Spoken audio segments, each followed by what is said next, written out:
I didn't even see it coming. One day I was coming home to the same woman I'd known for over a decade, the one I thought I'd grow old with. Then out of nowhere, she started changing. And I don't mean in the usual, oh, people grow over time kind of way. I'm talking about a complete 180. 80. It all began when she got this new job about 5 months ago. At first, I was genuinely happy for her. It felt like a good thing. She'd get out of the house more, meet new people, do something she enjoyed. I thought she might come home with some funny work stories or maybe share a little bit about her day like she used to. But then, little by little, things got weird. She started hanging out with this new group of friends from work, and look, I tried to be supportive. She deserved her own circle, her own space, but these women, they were nothing like her old friends. I'm talking about a crowd that seemed to be against everything we'd built together. These so-called friends of hers, they weren't exactly the supportive, happy-go-lucky types. They were all about pushing this mentality that every guy is a problem, that men are inherently bad or out to control women. They looked at things like opening a door as an offense. At first, I actually laughed it off, thinking, all right, maybe it's just part of their humor.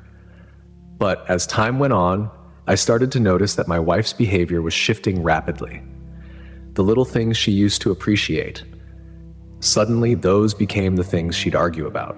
For instance, I'd bring her coffee in the morning, something I'd done for years, and instead of a smile, she'd give me a cold stare or start a fight over how she's not weak or dependent on anyone. It was like every gesture I made suddenly had a hidden meaning. And it's not like I could brush it off as a one-time thing. This became our daily routine. Every interaction turned into a battle, and I started walking around on edge in my own home, unsure of what would set her off next. There was this one day where I made dinner. Again, something I'd done 100 times before. And she accused me of trying to control her, if saying I was undermining her independence by assuming she couldn't cook for herself. I was floored, and yet each day it only seemed to get worse. Her arguments were all about how I, just by being a man, was somehow holding her back, keeping her from something better. We've got 2 kids, right? They're young, and they'd see us go from happy parents to these tense, silent people who barely spoke to each other. Our daughter even asked me why mommy didn't smile anymore, and what could I say? How do you explain to a 10-year-old that mommy has changed? About 2 months into this, it became clear this wasn't just a phase or some work stress. It was like she'd adopted an entirely new belief system overnight, and I was somehow the villain in it. She'd started bringing up things I'd supposedly done years ago, stuff that either never happened or was so minor I couldn't even remember it. All of a sudden, I was oppressive. I was the problem. And if I tried to defend myself, she'd say I was being defensive, which was apparently just further proof of my so-called guilt. I wish I could tell you I handled it better, but honestly, I was blindsided. The person I knew, the woman I married, was gone, and in her place was someone who seemed determined to rip apart everything we'd built together. I'd come home each day just bracing myself for what new argument or accusation she'd throw at me. It was exhausting, and I was constantly trying to figure out what I'd done wrong. But as far as I could tell, I was just there. Around that time, things started to feel really off. It wasn't just the arguments or her strange, distant behavior. It was something more. One night, she didn't come home until late, and she hadn't even bothered to text me. When she finally showed up, she was clearly drunk and acted completely disconnected, barely looking at me, and didn't even say goodnight. The next day, I tried to talk to her, asked her why she didn't let me know she'd be late, and she just snapped, saying I was being controlling and that I needed to stop reading into everything. Then it happened again and again. She'd disappear without a word, then come back cold and distant, like I was just someone she had to tolerate. I was starting to feel like a stranger in my own marriage, just waiting for the next random argument to break out over whatever she decided I'd done wrong that day. Eventually, I couldn't ignore the feeling anymore. There was something big she was hiding from me. The thought crossed my mind more than once that she might be cheating, but I didn't want to believe it after 11 years together. I mean, we had a life, we had kids. How could it all just fall apart like this? I started doing small things, checking her phone when she'd leave it lying around, but I never found anything that really proved anything was going on. Then one night, I managed to scroll through her messages and found a few conversations that made my stomach sink. She'd been messaging one of her new friends, and they were discussing how she was going to approach me about an open relationship. Right there, I could feel it. She was already seeing someone else. She didn't tell me about any of this directly. Instead, she tried to bring it up casually during breakfast, like she was talking about the weather. She says, "What do you think about an open relationship?" I already knew this was coming, so I didn't react the way she expected. I was recording the whole conversation just to protect myself, and I went straight into what I now call interrogation mode. I asked her, "Who is he?" She gave me this blank look, pretending not to know what I was talking about. So I pushed harder. "You're seeing someone else. Don't treat me like an idiot." She tried to deny it, then laughed it off, but her expression cracked. She finally admitted to 2 one-night stands and said it like it was no big deal. I wasn't yelling. I wasn't falling apart in front of her. I just needed the truth. I kept pressing, and she admitted she'd been seeing a coworker. She went on to say that she had every right to keep seeing him if she wanted to, and even had the audacity to tell me that it was good for her. I just sat there, stunned. Here I was being told by my own wife, the mother of my kids, that she was planning to keep this up. To make it worse, she said she was going to set me up with one of her friends, said that she thought we could make this work, and everyone would be happier in the long run. The way she looked at me, like she was doing me some kind of favor, was unbelievable.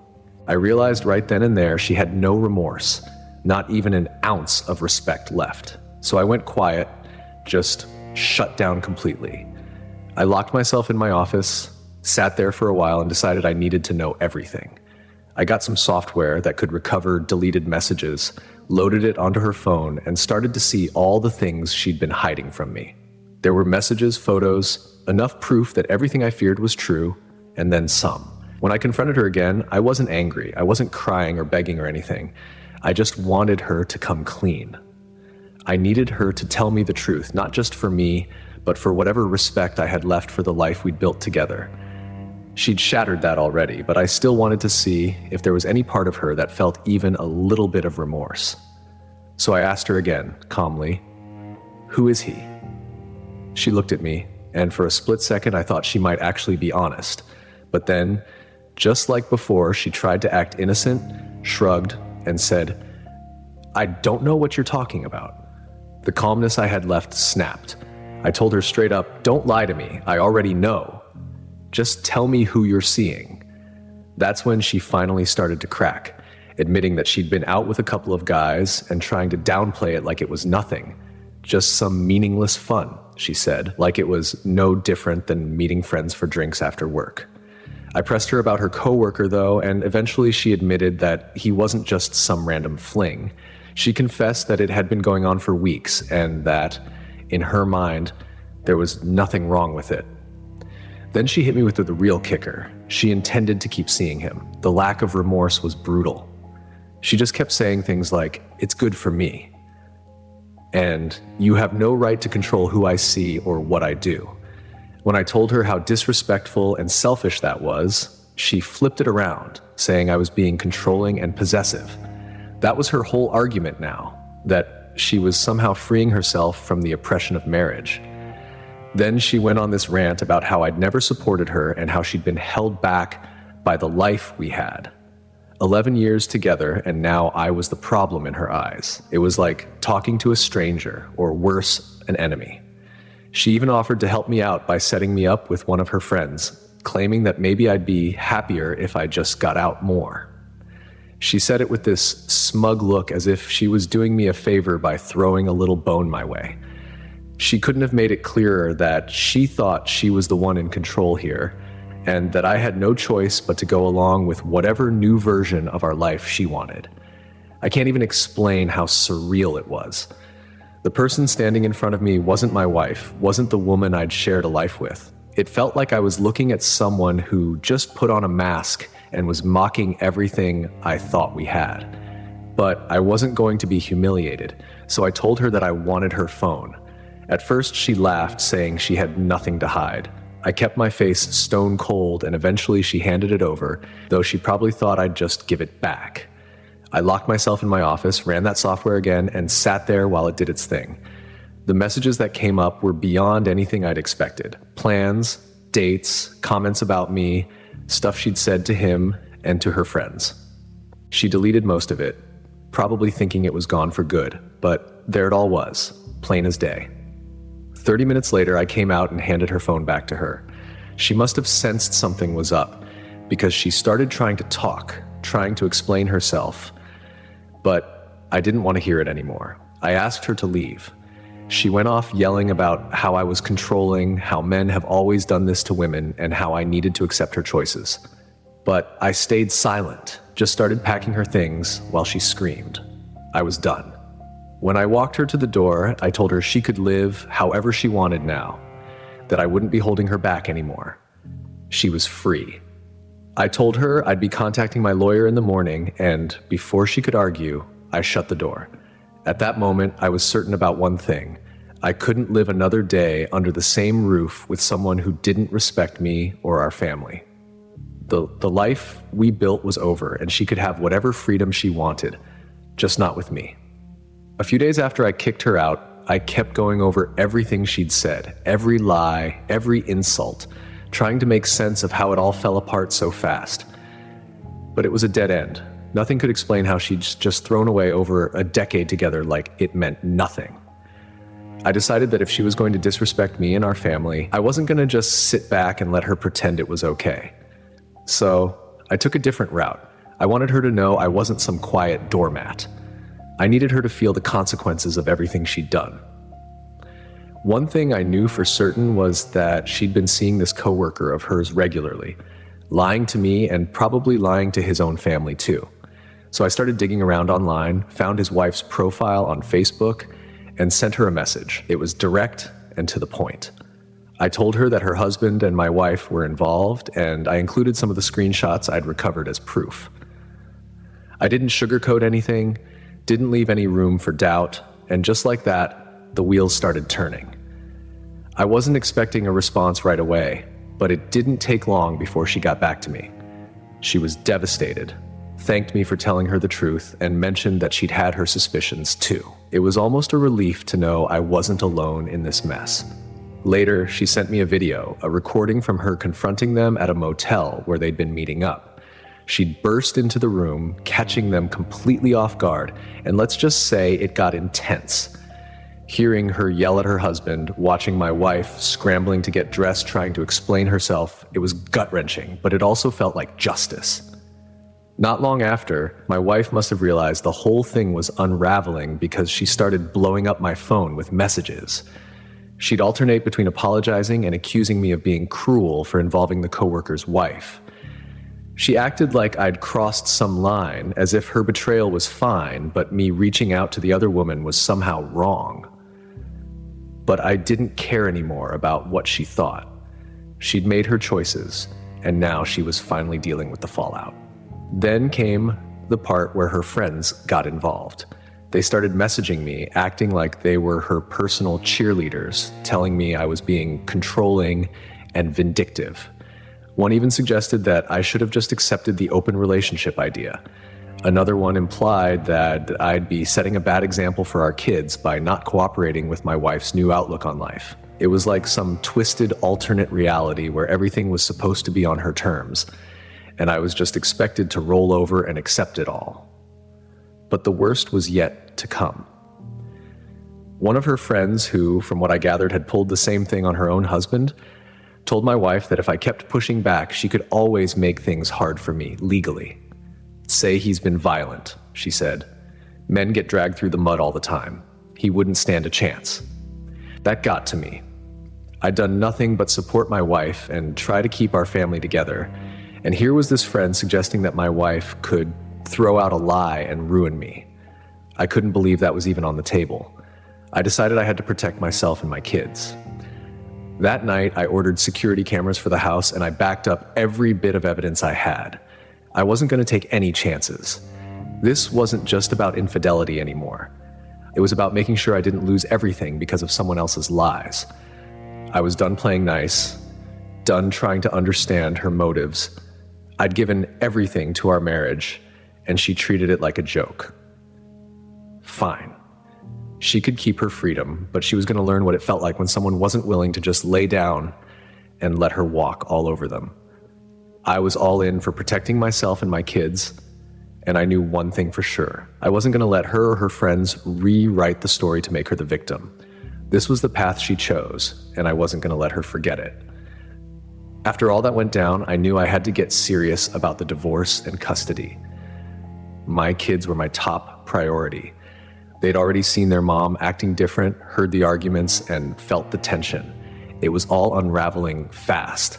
So I called a lawyer. My buddy put me in touch with someone who could handle cases like this and knew what to expect when things got messy. We went through everything I had so far. The messages, the video, the threats from her friends. The lawyer told me it was a solid start, but said we'd need to gather even more evidence if I wanted to make a strong case for custody.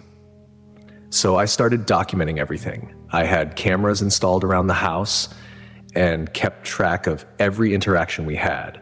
Every time she texted or called, it was draining. Honestly, feeling like I had to be on guard in my own life, but I wasn't taking any risks.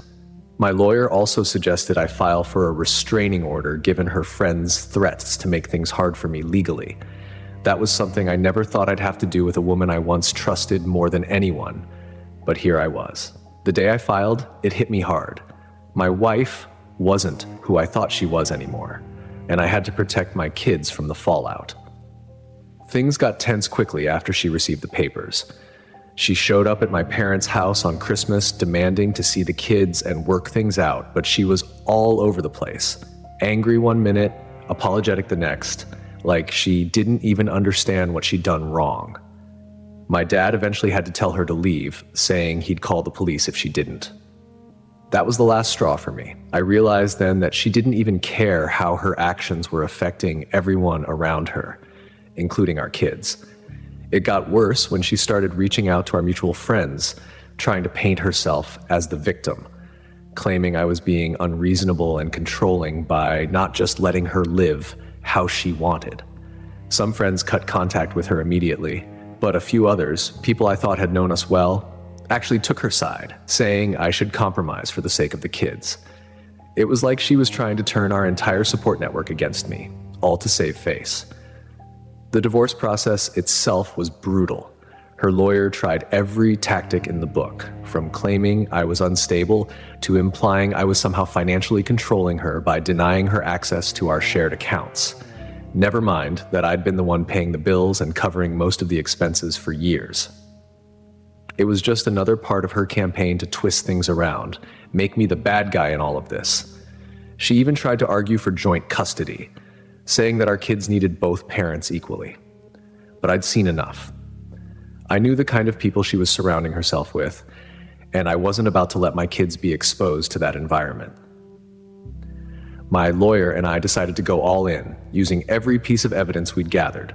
The messages where she talked about me like I was nothing, the video from her lover's wife, the conversations she had with her friends about making up abuse claims if things didn't go her way. And honestly, it felt like I was in a battle just to prove I was a decent father, a stable person who only wanted to keep his kids safe.